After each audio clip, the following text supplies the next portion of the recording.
This is understandable politics. Hello, we continue our series Time Bent Them. Next up are the founders of the Anglo-Saxon world. The main criminals and in recent years, the main clowns of the planet. All this is about the United Kingdom and its magnificent 4 prime ministers. The heads of government there changed.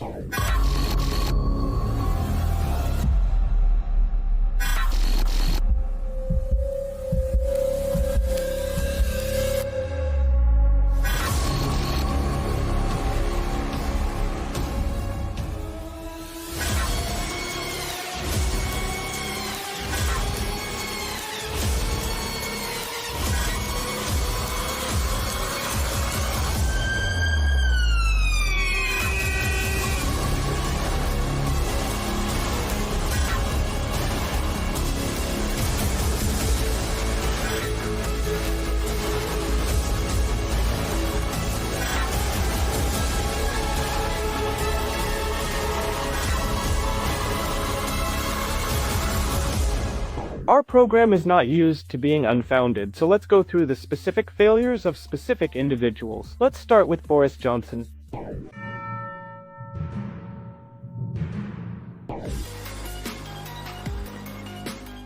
Three years as Prime Minister. Among our heroes, he is a political long-liver. Others couldn't stay in the chair for 12 months, and some only for a year and a half. Johnson's rule was true fear and loathing in London.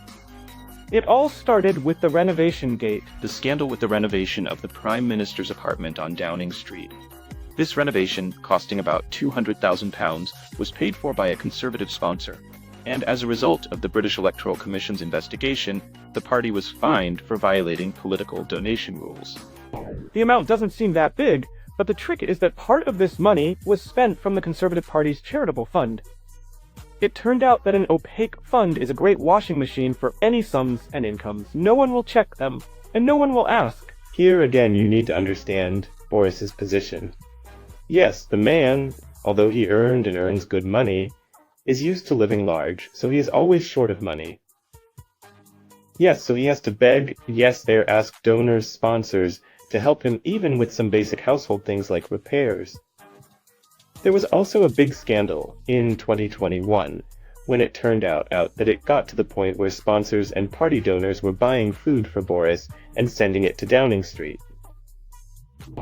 A little later, Boris's kingdom was shaken by the news that Johnson's close ally and protege, Chris Pincher, was a rapist. Pincher caused a drunken brawl in the elite London club Carlton. There he harassed 2 men and tried to rape them, threatening them with his influential acquaintances.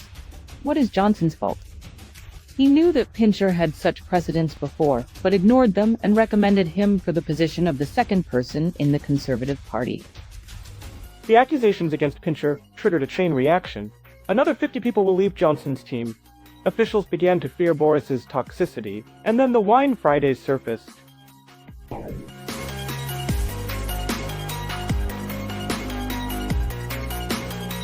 Better a mountain of corpses than a lockdown. That's how Boris Johnson felt about the idea of quarantine in the UK due to COVID, and he backed up his words with actions, but only for himself. The island was closed, but not the innocent Fridays. At a time when people were banned from visiting each other at Christmas, politicians denied themselves nothing. The government's press service rather arrogantly responded to journalists' first question. The police saw the photos but found no crime in them, so back off. The second question was somewhat more complicated. Some of the party participants, judging by the photos, including the Prime Minister, were fined. So, isn't he lying when he claims that from his point of view, all the rules were followed? Boris Johnson lied in Parliament, cheated on his wife, neglected state security by conducting political correspondence in open messengers. We won't even mention his appearance. This is far from a complete list of professional and personal failures. Journalists got hold of the Prime Minister's correspondence with the head of Dyson. It turned out that the British leader secretly helped the businessman solve a tax problem. The billionaire intended to create new ventilators. At that time, the UK was facing a severe shortage of such equipment. The businessman wanted to avoid serious tax deductions, and Johnson said in the correspondence that he would help. 2 weeks later, Johnson pressured Finance Minister Rishi Sunak, and the businessman received the necessary preferences. That's how the mutual cover-up works. And the rebellious prime minister didn't stop there. At the end of 2021, cocaine was found in the toilet near Johnson's office. The charges were quickly dropped, but against the backdrop of Boris's notoriety, they started digging into his distant past. In the 90s, his family got him a job as a journalist at the Times, but the prime minister didn't work there long. He was caught using completely fabricated quotes and facts in articles. Later in his biography, Johnson would say that it was his journalism experience that led him to politics. There's only one way out. While you're in power, try to steal. Try to somehow find debtors and friends among businessmen who are more stable, more resilient than politicians.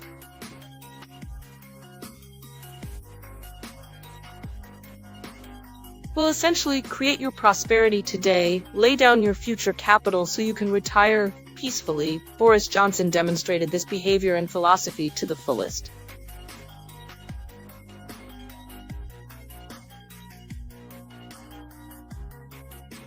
But these are all child's play, compared to the fact that Johnson is guilty of disrupting the Istanbul agreements on Ukraine in March 2022. Even then, the conflict could have ended.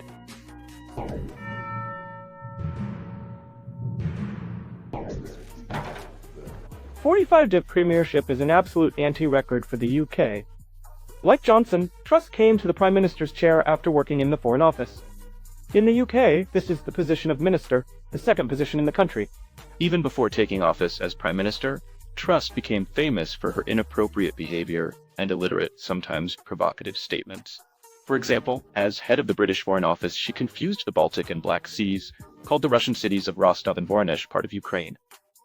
Imitating Margaret Thatcher, Truss staged a photo shoot on a tank, which greatly amused the British. When Truss took office as Prime Minister, the Western press predicted that her upcoming rule would turn into a disaster, and they were not wrong. This paragraph, in essence, is all that can be said about Truss as a politician. She dreamed of being the new Iron Lady, a sort of Margaret Thatcher 2.0. It turned out somewhat differently. The British media dubbed her the Fleeting Lady. Another definition is the surcharge for foolishness. That's what they called Truss's program to save the economy, which collapsed the pound, increased the national debt, and brought the pension system to the brink of collapse. In an instant, many Britons found themselves facing the threat of losing their homes and jobs, losing part of their pensions and access to free healthcare. And financiers around the world rushed to get rid of once high-class British assets, and their prices fell to the level of problematic countries like Greece and Italy. The Bank of England's intervention temporarily calmed the markets, but the crisis did not go away. And we would forget about Liz Truss, as the Russian media called her, if not for one SMS. The lady followed in Johnson's footsteps, and also used unsecured messengers. The deed is done. Such a message was found by hackers on Truss's phone. Moreover, the Prime Minister sent it. Exactly on the day of the Nord Stream explosions, the message was sent to U.S. Secretary of State Anthony Blinken. Moreover, it arrived exactly 1 minute after the pipeline attack.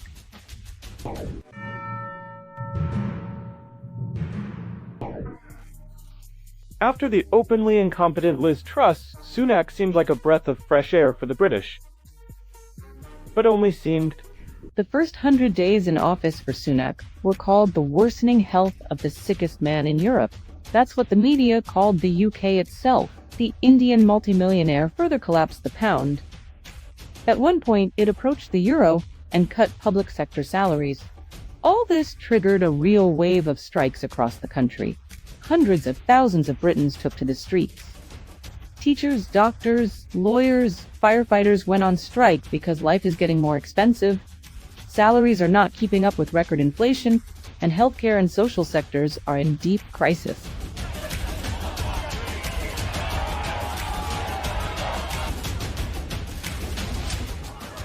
In the economy, Sunak was no better. In 2022, the kingdom's bond and stock market collapsed by almost $500 billion. Investors stopped believing in the British economy, and this triggered a rise in prices and taxes. For Britons, it reached up to 45% of income. In May 2023, the size of the UK's national debt exceeded the size of GDP for the first time in 62 years. To fight these stories, he needed to resort to even greater populism and promise the people, promise the electorate some miracles that we will now pay you, increase benefits, we will lower taxes for you, we will take measures so that you feel good tomorrow.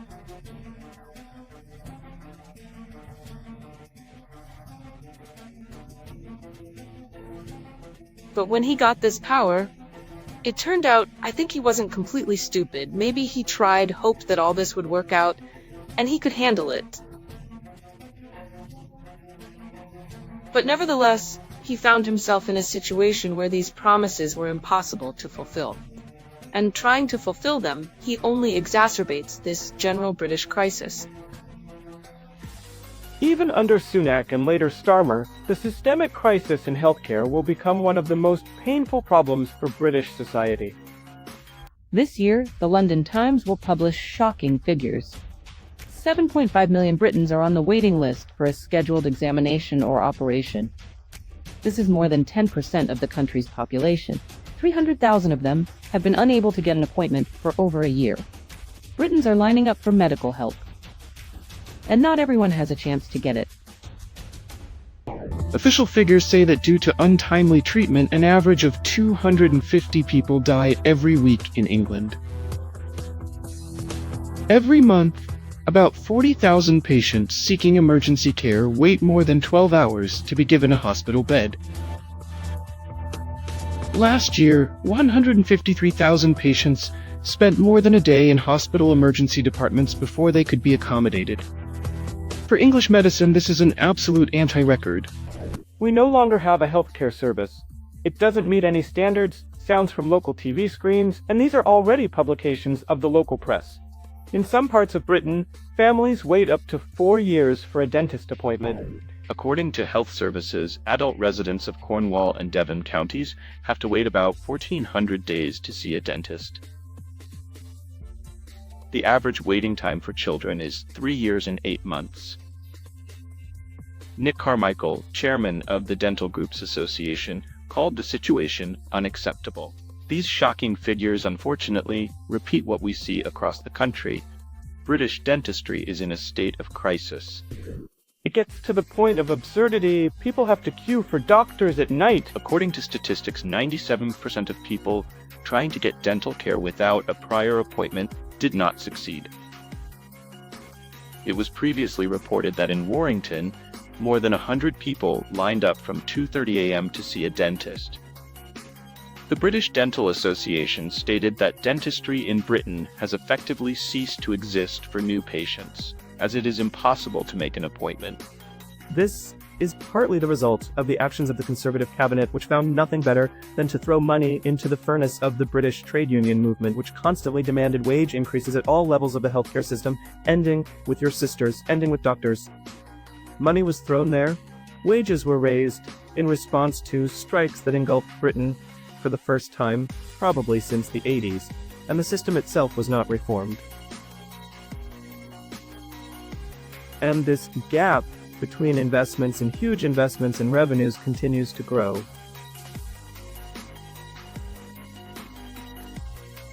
What the British government is going to do about it is unclear.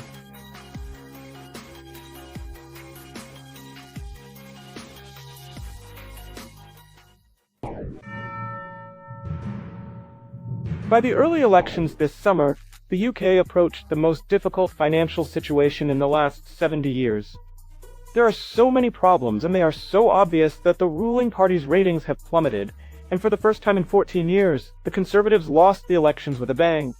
That's why we see the migration situation worsening, their state healthcare system and NHS not working at all, with waiting times for doctors reaching 30 to 40 weeks. And currently, 8 million Britons are in these queues. Huge economic problems with stagnation, deindustrialization, energy crisis, and so on.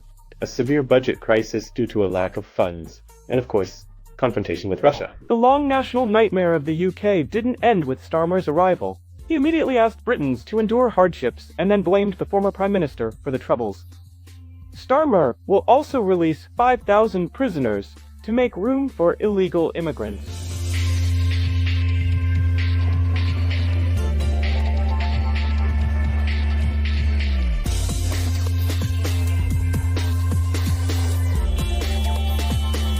The change of power was barely called epochal when the triumph of the Labour Party turned into disappointment, and Starmer immediately got embroiled in a corruption scandal, or rather, a gift scandal. British Prime Minister Keir Starmer violated declaration rules and may face investigation due to gifts given to his wife by millionaire Lord Wahid Ali. Ali, who is also a Labour peer, paid for a personal shopping consultant, luxury clothing, and tailoring for Starmer's wife. This happened both before and after Starmer took office, but the services and gifts were not declared. The Labour Party helped with the delivery of these items. Several tens of thousands of pounds are, of course, a trifle for the British elite, but for this money, Ali, the owner of the online store ASOS, got direct access to Starmer's office and tax breaks. Starmer has already survived several scandals. First, several MPs left him, outraged by the cuts in heating subsidies for pensioners. Then the Prime Minister's aides quarreled, forcing him to reshuffle the newly appointed government. As a result, the British economy is on its last legs. GDP in the third quarter of 2024 fell by 0.3%. Britons are angry and tired of the chaos at the top. Meanwhile, the Prime Minister is solving his own issues. Keir Starmer decided to hand over the Chagos Islands archipelago to the former colony of Mauritius. The islands include a military airbase used during the Iraq War to attack Baghdad. Keir Starmer recently agreed to transfer the Chagos Islands with the US base to Mauritius. There was a corruption angle to this. A close associate of Starmer was making money lobbying for Mauritius's interests. So the islands were handed over without any parliamentary discussion, even though they had belonged to the British Crown since 1814. Starmer didn't bat an eye, and the new government found nothing better than to dig into the pockets of ordinary citizens. They introduced an inheritance tax for farmers, cut winter fuel payments, and increased employer insurance premiums. And they added VAT to private school tuition fees. Following the EU, Britain was hit by a farmers' revolt. Thousands of farmers declared war on Keir Starmer's cabinet with their tractors. The Labour Party wants to literally destroy them as a class, crushing them with green regulations and taxes introduced amid a budget crisis. Farmers promised to block ports and stop supplying products to the market, leading to price hikes and shortages. Many have owned their lands for centuries, and now they face total dispossession. The alternative is to destroy crops and build wind turbines. Britons are desperate again, and the Prime Minister, barely 3 months in office, might follow his predecessors. A petition for resignation and early elections has been signed by 2.5 million Britons. American conservatives are staging a vendetta against London. A petition for the resignation of the Labour government and early elections is rapidly gaining popularity. It has already been signed by 2.5 million people, including 1 million who voted for Labour in the summer. Keir Starmer's cabinet managed to lose the lion's share of supporters in 3 months in power. The economy is stagnant, the population and businesses are suffocated by taxes, farmers are dispossessed, factories and refineries are closing, investors and capital are fleeing. In general, hopelessness and depression. A wave of public discontent has driven Starmer's rating below rock bottom. British Prime Minister Keir Starmer's rating has fallen to a record low.